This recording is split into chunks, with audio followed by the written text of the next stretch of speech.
Hi. Hello.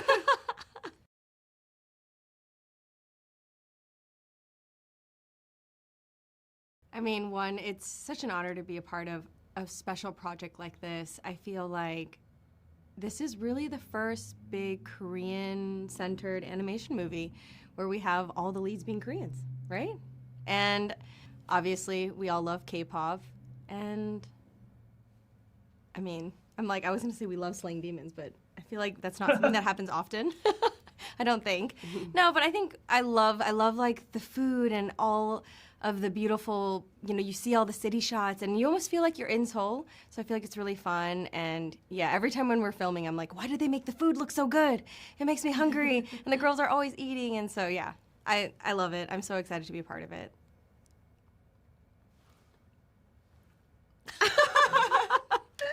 Yeah, same. I'm like also, yeah, the same. I was born in Korea and came here when I was 6 years old, and so it's like, I don't know, it just feels like kind of my whole life kind of like it led up to this moment almost, so it feels really cool. Yeah, I think this project was so fun. It's so adorable, and it's such a great film. And voiceover is just a really fun time. You just get to go in the comfiest clothes you own into a studio and do a bunch of goofy things, which is kind of all you can ask for in a job.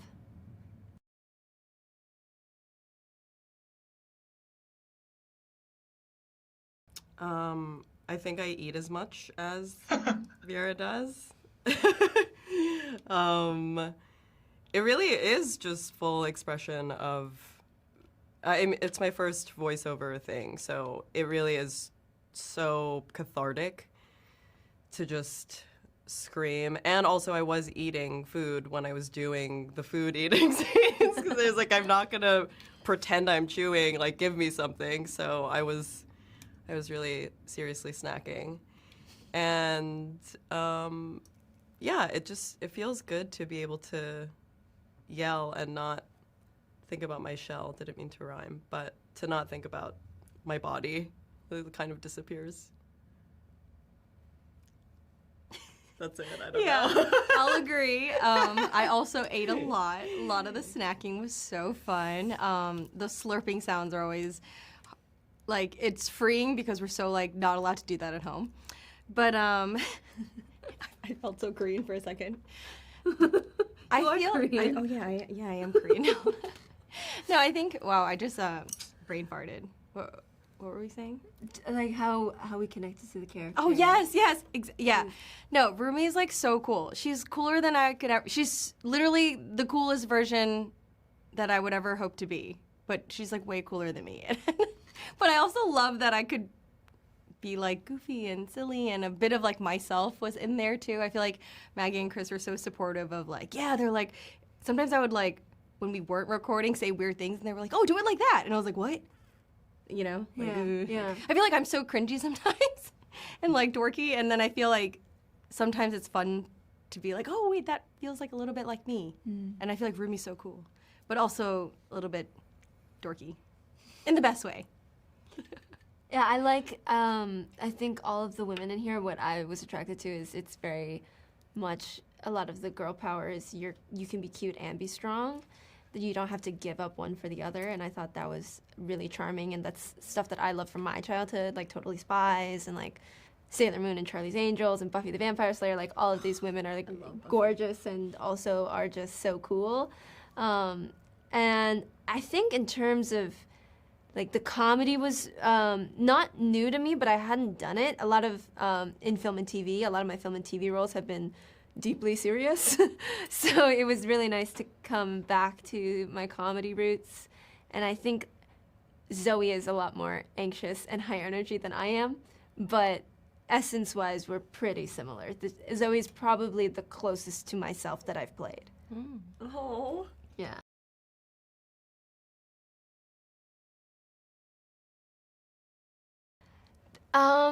Without, like, spoiling it, there's a song in the middle that, for me, feels very, like, classic Disney, like, camp rock, High School Musical vibes. I think people will understand when they see it. Like, it really gave that, and I loved that duet. I thought it was so fun and good, and I because that isn't. I know I'm gonna spoil it. I'm not gonna say anything else. I think it's great and really fun, but it's really hard to pick a favorite musical number. I think the songs are all so good. Yeah, I agree. I think all the songs are so fun, but Soda Pop is so catchy and such a vibe. And again, I just love love that scene so much for like the girls' reactions and obviously the boys.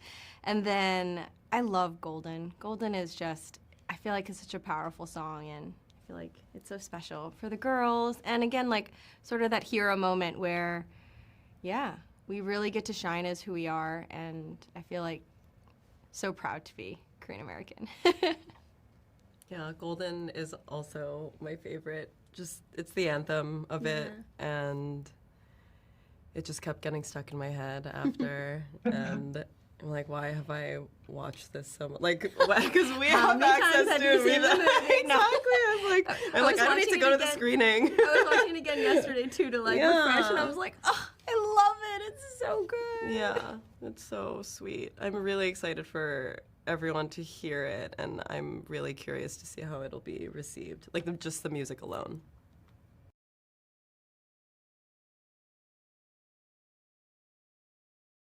I feel like so much praise has to go to Maggie and Chris and the rest of the animation and like production team.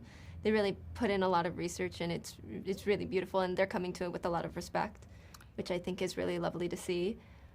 But, yeah, I mean, they really just built this world that is a mix of, it's so magical and big in the way that K-pop deserves to be, but it's also, yeah, pay so much respect to K-pop and that world, and just, yeah, how incredible it is. I just feel like everything from like that scene when they jump out of the airplane into their concert, into the dome, I'm like, why are they so cool? And just the fact that, again, that this world was created and we just get to like hop in it. I feel like it's so incredible. And, you know, for Rumi, I feel like she goes through such a journey and has to be so vulnerable and, you know, experiences so much in her friendships and her identity and all of that, which I think is something that everyone watching will find that they relate to in a way, right? Because we're all on our own journeys and we're all trying to find ourselves and figure out who we are, and yeah, and if who we are is okay.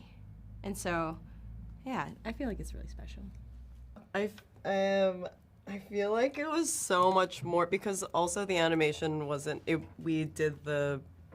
we worked off the script first, and then we would see pieces of it as we were working on it. But personally, I feel like what I wanted to channel or is just more like her internal like dialogue, or what it would be like to have like the pressure of that kind of performative life, I guess. Yeah, but music-wise, I mean, I wish New Jeans wasn't. That's all. I love New Jeans.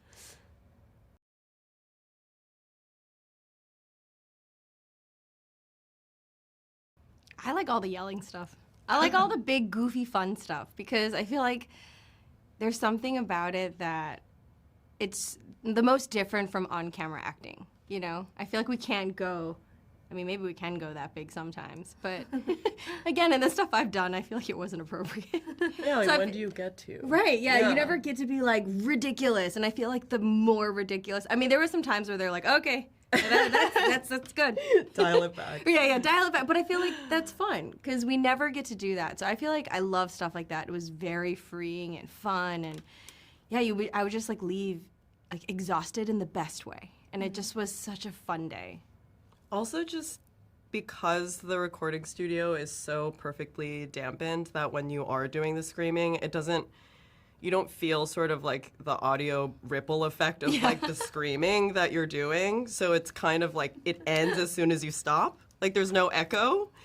So no matter how loud you're screaming, it feels so much bigger coming out than it does coming in when you're listening. So that is kind of a really cool experience.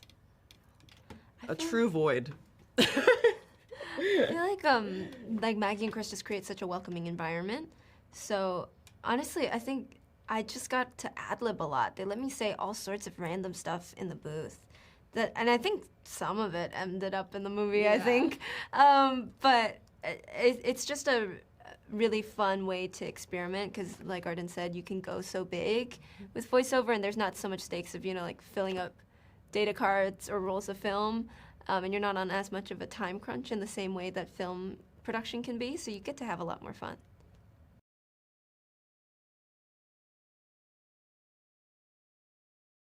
Oh no. It's such a good question, but I feel like it's so hard. I mean, definitely something Okay, ass-kicking. Okay, with Rumi, I'm gonna say it's gonna be, her song title will be This Is Me. I will. Or I will. I don't care. I'm gonna. Yeah, it's probably like, watch this. Do it. Yeah, do it. I mean, I don't know, Zoe's like very cute on one hand, but her So rapping is very like not cute. It's very, very cool and hardcore. So I don't know, I think it's so like, cute. yeah, it could be anything from like something like, what's that song, like Pop by Nyan? Like something like in that world. Or Okay. I could also see her like doing like a Jenny kind of like Jenny kind of vibe. Oh, I could see that too. Actually, she would do like a mantra. Oh yeah, okay, I could see that. I feel like that's a Zoe vibe. Thank you.